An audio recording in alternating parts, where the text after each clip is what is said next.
তীব্র দাবদাহ থেকে বাঁচার জন্য ঠান্ডা পানীয় জলের মেশিন উদ্বোধন করলেন বালুঘাট পৌরসভার চেয়ারম্যান অশোক মিত্র। বালুঘাট শহরের খাদিমপুর হালদারপাড়া এলাকার বাসিন্দাদের বহুদিনের দাবি ছিল ঠান্ডা পানীয় জলের মেশিন তাদের এলাকাতে বসানো হোক। এই মেশিন উদ্বোধনে উপস্থিত ছিলেন বালুঘাট পৌরসভার এমসিআইসি অনুজ সরকার, ওয়ার্ড কাউন্সিলর অভিজিৎ সাহা সহ তৃণমূলের নেতাকর্মীরা।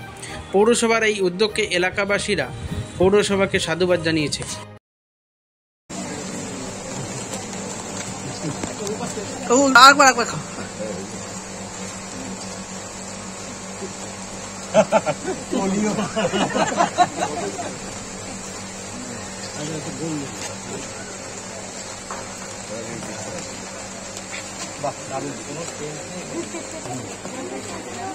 পালন করলেন আজকে বালুঘাট পৌরসভার এই 16 নম্বর ওয়ার্ড আমাদের খাদিমপুর হালদারপাড়া, এখানে যে ওয়ার্ড কাউন্সিলর রয়েছে আমার সহকর্মী অভিজিৎ সাহা, এলাকাবাসী দীর্ঘদিনের একটা পরামর্শ ছিল, যদিও আমরা এখানে বেশ 90% বাড়িতে বাড়ি পানীয় জল পৌঁছে দিয়েছি, তথাপি সেটা যেহেতু নির্দিষ্ট সময় মেনটেন করে দেওয়া হয়, তো এলাকাবাসী দীর্ঘদিনের একটা দাবি ছিল এখানে যে একটা বিশুদ্ধ ঠান্ডা পানীয় জলের একটা মেশিন বসানোর জন্য।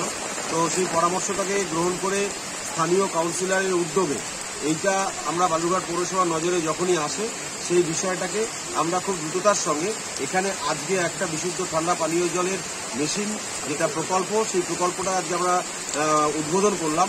আজ থেকে এখানকার মানুষ বিশুদ্ধ ঠান্ডা পানীয় জল এই মেশিন থেকে পাবে।